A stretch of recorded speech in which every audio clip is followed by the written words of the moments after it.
कृष्ण गोविंद हरे मुरारे, हे नाथ नारायण वासुदेव।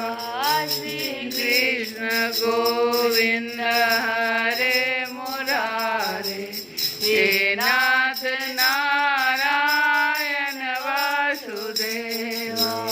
हे नाथ नारायण वासुदेव, हे नाथ नारायण वासुदेव।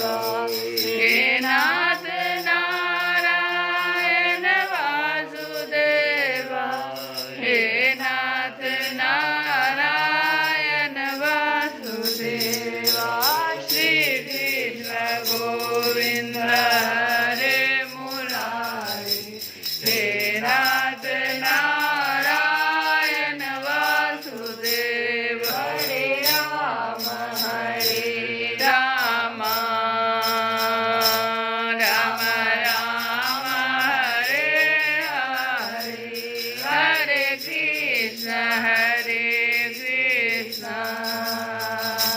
कृष्ण कृष्ण हरे हरे, हरे राम राम राम हरे हरे, हरे कृष्ण कृष्ण कृष्ण हरे हरे, हरे राम राम राम हरे हरे, हरे कृष्ण कृष्ण कृष्ण हरे हरे। जय श्री कृष्ण। जय श्री कृष्ण। कल की कथा में हम लोग सुने थे कि कंस भोजराज कंस अपनी सभा में आकर बैठ गया और नंद आदि गोपों को भी बुलवाया। उन लोगों ने आकर उसे तरह तरह की भेंटें दी और सभी लोग अपने अपने मंच पर बैठ गए।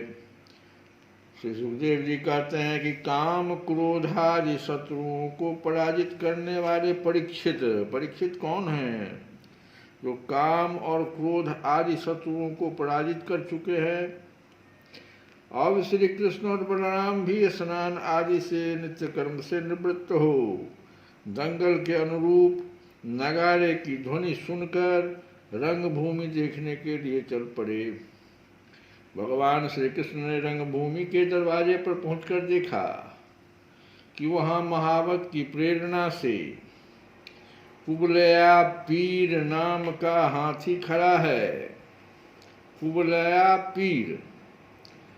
तब भगवान श्री कृष्ण ने अपनी कमर कस ली और घुंघराली अलकें समेट ली तथा मेघ के समान गंभीर वाणी से महावत को ललकार कर कहा कि महावत, ओ महावत, हम दोनों को रास्ता दे दो, हमारे मार्ग से हट जा।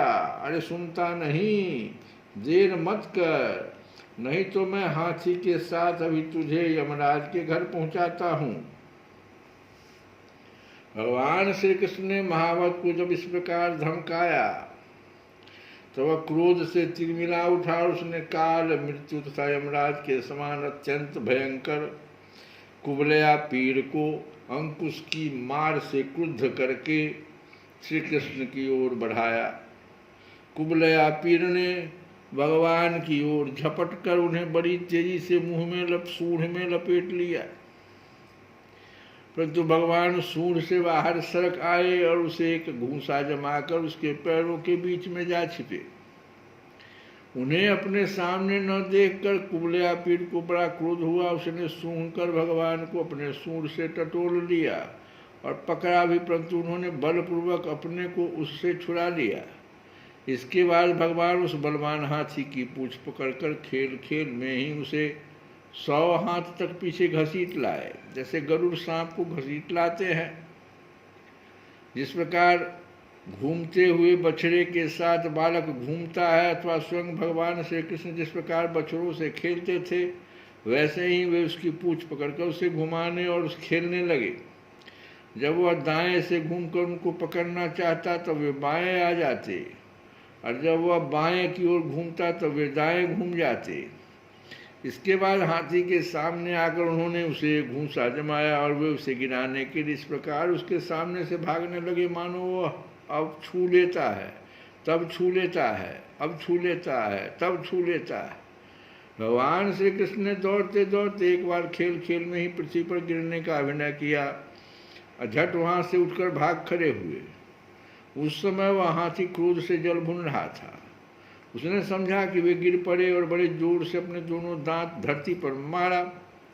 जब कुबलेया पीर का यह आक्रमण व्यर्थ हो गया तो वह और भी चिढ़ गया।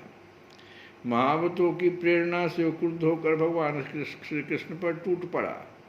भगवान मधुसूदन ने जब उसे अपनी ओर झपटते देखा तब उसके पास चले गए और अपने एक ही हाथ से उसकी सूंड पकड़कर उसे धरती पर पटक दिया। उसके गिर जाने पर भगवान ने सिंह के समान खेल ही खेल में उसे पैरों से दबाकर उसके दांत उखाड़ लिए और उन्हीं से हाथी और महावतों का काम तमाम कर दिया। परीक्षित मरे हुए हाथी को छोड़कर भगवान श्री कृष्ण ने हाथ में उसके दांत लिए लिए ही रंगभूमि में प्रवेश किया। उस समय उनकी शोभा देखने ही योग्य थी। उनके कंधे पर हाथी का दांत रखा हुआ था, शरीर रक्त और मद की बूंदों से सुशोभित था और मुख कमल पर पसीने की बूंदें झलक रही थी। परीक्षित, भगवान श्री कृष्ण और बलराम दोनों के ही हाथों में कुबलेया पीर के बड़े बड़े दांत शस्त्र के रूप में सुशोभित हो रहे थे और कुछ ग्वाल बाल उनके साथ साथ चल रहे थे। इस प्रकार उन्होंने रंगभूमि में प्रवेश किया।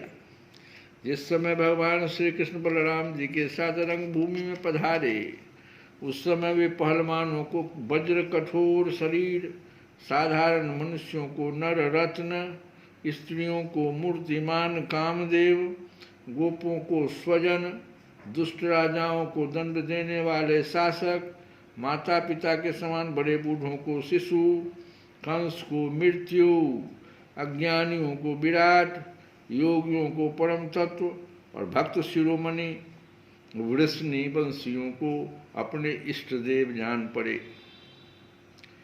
सबने अपने अपने भावानुरूप क्रमशः रौद्र, अद्भुत, श्रृंगार, हास्य, वीर, वात्सल्य, भयानक, विभत्स, शांत और प्रेम भक्ति रस का अनुभव किया। राजन, वैसे तो कंस बड़ा वीर धीर था, फिर भी जब उसने देखा कि इन दोनों ने कुबलेया पीर को मार डाला तो उसकी समझ में यह बात आई कि इनको जीतना तो बहुत कठिन है। उस समय वो बहुत घबरा गया। श्री कृष्ण और बलराम की बड़ी बड़ी लंबी लंबी बाहें थी। पुष्पों के हार, वस्त्र और आभूषण आदि से उनका वेश विचित्र हो रहा था। ऐसा जान पड़ता था मानो उत्तम वेश धारण करके दो नट अभिनय करने के लिए आए हों, जिनके नेत्र एक बार उन पर पड़ जाते बस लग ही जाते। यही नहीं, वे अपनी कांति से उसका मन भी चुरा लेते। इस प्रकार दोनों रंगभूमि में शोभायमान हुए। परीक्षित, मंचों पर जितने लोग बैठे थे वे मथुरा के नागरिक और राष्ट्र के जन समुदाय पुरुषोत्तम भगवान श्री कृष्ण और बलराम जी को देखकर इतने प्रसन्न हुए कि उनके नेत्र और मुख कमल खिल उठे, उत्कंठा से भर गए। वे नेत्रों के द्वारा उनकी मुख माधुरी का पान करते करते तृप्त ही नहीं होते थे, मानो वे उन्हें नेत्रों से पी रहे हों, जिह्वा से चाट रहे हों, नासिका से सूंघ रहे हों और भुजाओं से पकड़कर हृदय से सटा रहे हों। उनके सौंदर्य, गुण, माधुर्य और निर्भयता ने मानो दर्शकों को उनकी लीलाओं का स्मरण करा दिया और वे लोग आपस में उनके संबंध की देखी सुनी बातें कहने सुनने लगे। ये दोनों साक्षात भगवान नारायण के अंश हैं, इस पृथ्वी पर वसुदेव जी के घर में अवतीर्ण हुए हैं। अंगुली दिखाकर ये सांवले सलोने कुमार देवकी के गर्भ से उत्पन्न हुए थे। जन्मते ही वसुदेव जी ने इन्हें गोकुल पहुंचा दिया था। इतने दिनों तक ये नहीं वहाँ छिप कर रहे और नंद जी के घर में ही पल कर इतने बड़े हुए। इन्होंने ही पूतना, तृणावर्त, शंखचूड़, केसी और धेनुक आदि का तथा और भी दुष्ट दत्तियों का वध तथा यमलार्जुन का उद्धार किया है। इन्होंने ही गौ और ग्वालों को दावानल की ज्वाला से बचाया था। कालिय नाग का दमन और इंद्र का मान मर्दन भी इन्होंने ही किया था। इन्होंने 7 दिनों तक एक ही हाथ पर गिरिराज गोवर्धन को उठाए रखा। उसके द्वारा आंधी पानी था वज्रपात से गोकुल को बचा लिया। गोपियाँ इनकी मंद मंद मुस्कान, मधुर चितवन और सर्वदा एक रस प्रसन्न रहने वाले मुखारविंद के दर्शन से आनंदित रहती थी और अनायास इस सब प्रकार के तापों से मुक्त हो जाती थी। कहते हैं कि ये वंश की रक्षा करेंगे। यह विख्यात वंश इनके द्वारा महान समृद्धि, यश और गौरव प्राप्त करेगा। ये दूसरे इन्हीं श्याम सुंदर के बड़े भाई कमल नयन श्री बलराम जी हैं। हमने किसी किसी के मुँह से ऐसा सुना है कि इन्होंने ही प्रलंबासुर, वत्सासुर और बकासुर आदि को मारा है। जिस समय दर्शकों में यह चर्चा हो रही थी और अखाड़े में तुरही आदि बाजे बज रहे थे, उस समय चाणूर ने भगवान श्री कृष्ण बलराम को संबोधन करके यह बात कही। श्री कृष्ण गोविंद हरे मुरारे